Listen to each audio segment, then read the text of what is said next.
कि हिकिड़ो भक्त हुयो हनुमान जी महाराज जो, खूब भजन कंदो, हनुमान जी सां ॾाढो प्रेम हूंदो, राम जी सां ॾाढो प्रेम हूंदो, ऐं रोज हनुमान जी जे मंदिर वेंदो, रोज नित्य, हिकु ॾींहुं बि छुट्टी न करे। ऐं जेॾीमहिल मंदिर वेंदो त कोई ठिकानो न आहे कि घणी देर खां पोइ वापसि ईंदो, कॾहिं अधु कलाक, कॾहिं 1 कलाक, कॾहिं 2 कलाक, कॾहिं 4 कलाक बि लॻी वेंदा। कोई अगरि संत महात्मा हुनखे नज़र अची विया कीर्तन कंदे त हुननि सां गॾु वेही रहंदो, छॾेसि भईया, ॿिया कम पाण ई थींदा रहंदा। चओ हरे राम। रोज नियम थी वियो, रोज वञे, हनुमान जी सां ॾाढो प्रेम।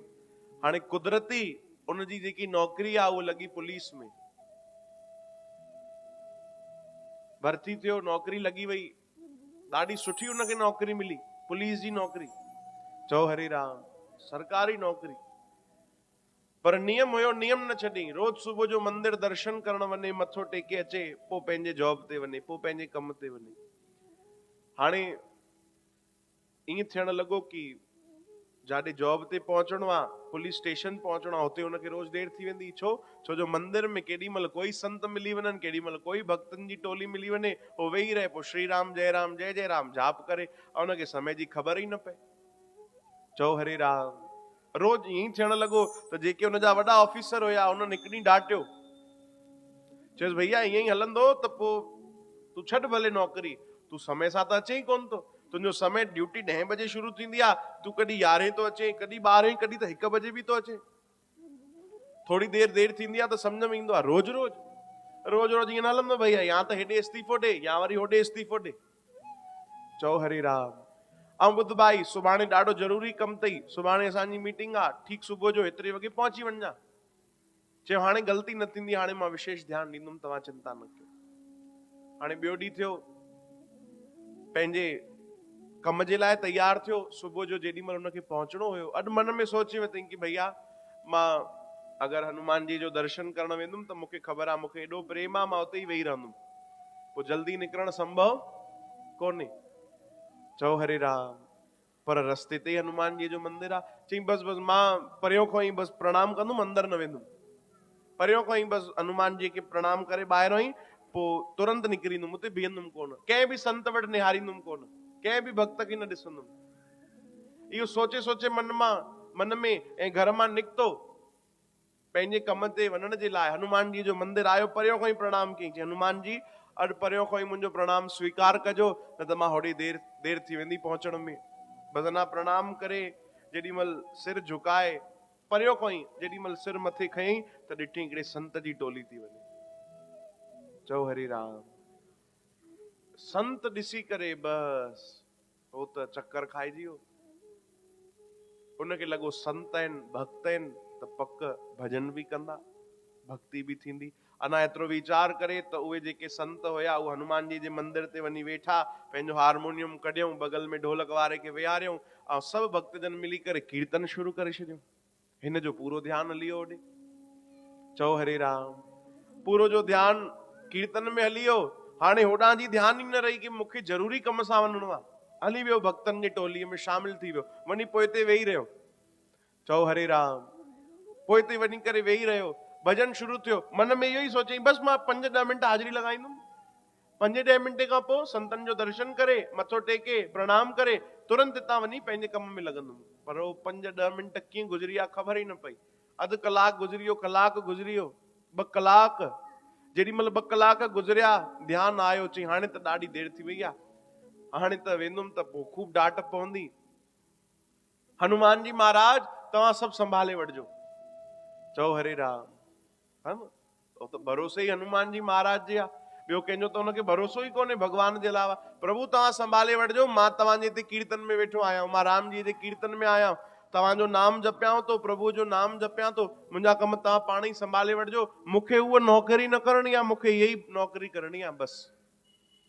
मन ई मन सोचे वरितई कि मां इस्तीफ़ो ॾेई छॾींदुमि। चओ हरे राम। अॼु हुनखे भजन कंदे कंदे 6 कलाक गुज़री विया, और संत बि एॾी मौज में हुया, वो टोली बदलजंदी वई, ॿिया संत अची वेठा, पर हे उते जो उते ई वेठो हुयो। हे खूब भजन करे 6 कलाक पोइ जेॾी महिल होश आयो, चई भैया हाणे वो नौकरी त छॾणी पवंदी, छॾंदुमि छा, वो पाण ई कढी छॾींदा मूंखे। चओ हरे राम। त घटि में घटि जेकी हुननि जी पोशाक पातल आहे पुलिस जी, उहो वञी करे वापसि उन्हनि खे सम्मान सां मां ॾेई अचां कि मां सुभाणे खां तव्हांजे कम में न ईंदुमि, जेको हिसाब किताब हुजे मूंखे ठाहे ॾेई छॾिजो। पोशाक लाहे करे वियो जाते कमु कंदो हुयो। जीअं ई पहुतो उते जेके हुनजा वॾा मालिक वेठा हुया, ऑफिसर वेठा हुया, अची करे उन्हनि खे उहो पोशाक ॾिनी, चई साईं मां सुभाणे खां कम ते न ईंदुमि। चओ हरे राम। छो भाई? चई मूंसां मैनेज नथो थी सघे, मुंहिंजो ध्यानु ॿिनि तरफ़ तो भटके, होॾे तो वियां त लॻे तो हेॾां जी नौकिरी न छॾिजे, ऐं हेॾे मुंहिंजो मन लॻे कोन तो तव्हां वटि, मां भॻवान जी नौकिरी कंदुमि, मूंसां मैनेज नथो थिए। उहो ऑफिसर चवण लॻो, अरे मैनेज कीअं नथो थिए? अॼु जीअं मैनेज कए तीअं ई कर न रोज मैनेज। चओ हरे राम। चई तव्हां मुंहिंजो मजाक था उॾायो? चई न भाई, जीअं अॼु तूं व्यवस्था कई, अॼु मैनेज जीअं कयो तीअं रोज कर। चई मां सम्झुमि कोन। चई अॼु तो तूं बराबरि समय सां आहे। चओ हरे राम। तोखे असां 10 बजे घुरायोसीं, तूं त 9:45 पहुची वियो। हेॾिस रजिस्टर में तुंहिंजा हस्ताक्षर बि आहिनि, सभु कम तूं बराबरि कया आहिनि, सभु चेक कयो अथई, फाइल वाइल सभु ॾिठी अथई। चओ हरे राम। चई महाराज मां त आयो ई कोन आहियां, मां त सुबुह खां काथे हुयुमि? चओ हरे राम। हाँ काथे हुयुमि? मां त सुबुह खां वेठो हुयुमि कीर्तन में, संतनि सां गॾु भक्ति पियो कयां। चई भैया हेॾिस तुंहिंजी हस्ताक्षर आहे हिते, तूं ठीक 9:45 बजे पहुची वियो आहे हिते, अची करे तूं सभु पंहिंजा कम संभालिया आहिनि, जीअं अॼु मैनेज कयो अथई तीअं रोज मैनेज कर। अरे अखियुनि में आंसू भरिजी आया। तुरंत डुकियो हनुमान जी जे मंदिर वियो, प्रणाम कयो हनुमान जी खे, सिर झुकाए जेॾी महिल प्रणाम कयो, प्रभु हे कहिड़ी लीला आहे मूंखे सम्झायो। तॾहिं संत ॿुधाइनि था कि हनुमान जी महाराज बि उनखे मुस्कुराए करे जवाब ॾिनो आहे। चओ राम। वापसि आयो डुकंदे डुकंदे। वो ऑफिसर जेके हुया उन्हनि चयो तूं भैया सुभाणे खां नौकरी ते ईंदे न? चई मूंखे माफ़ कजो, मां सुभाणे खां नौकरी ते न ईंदुमि, हे तव्हांजी पोशाक तव्हां ॿिए कंहिंखे ॻोल्हे वठिजो, मां हिन कम जे लाइक़ु न आहियां, मां उहो ई भक्ति कंदुमि। महाराज तव्हां भागनि वारा आहियो, तव्हांखे ख़बर आहे अॼु मुंहिंजे रूप में केरु आयो जेको तव्हांजा सभु कम करे वियो आहे? अरे मां त भजन पियो कयां, वो पाण साक्षात हनुमान जी महाराज अची करे कमु करे विया। ए हिन ई ज़माने जी घटना अथव, इन कलयुग जी, ए ॿिए कंहिं युग जी बि घटना कोन्हे भाई। माण्हू चवंदा आहिनि भॻवान पहिरियों हुया, है न, सतयुग में हुया, त्रेता युग में आया राम जी, द्वापर में भगवान कृष्ण आया, कलयुग में भगवान कोन्हे। हे हिन कलयुग जी घटना अथव। वो भक्त रोअण लॻो जार जार, चई बस बस हाणे त मूंखे उन्हनि जे चरणनि जी बंदगी करणी आहे बस। हनुमान जी महाराज जीअं राम नाम सां प्रेम कयो आहे, राम नाम जी प्रभुअ जे चरणनि जी उन्हनि नौकरी कई आहे, मूंखे बि उहो ई नौकरी खपे। चओ राम।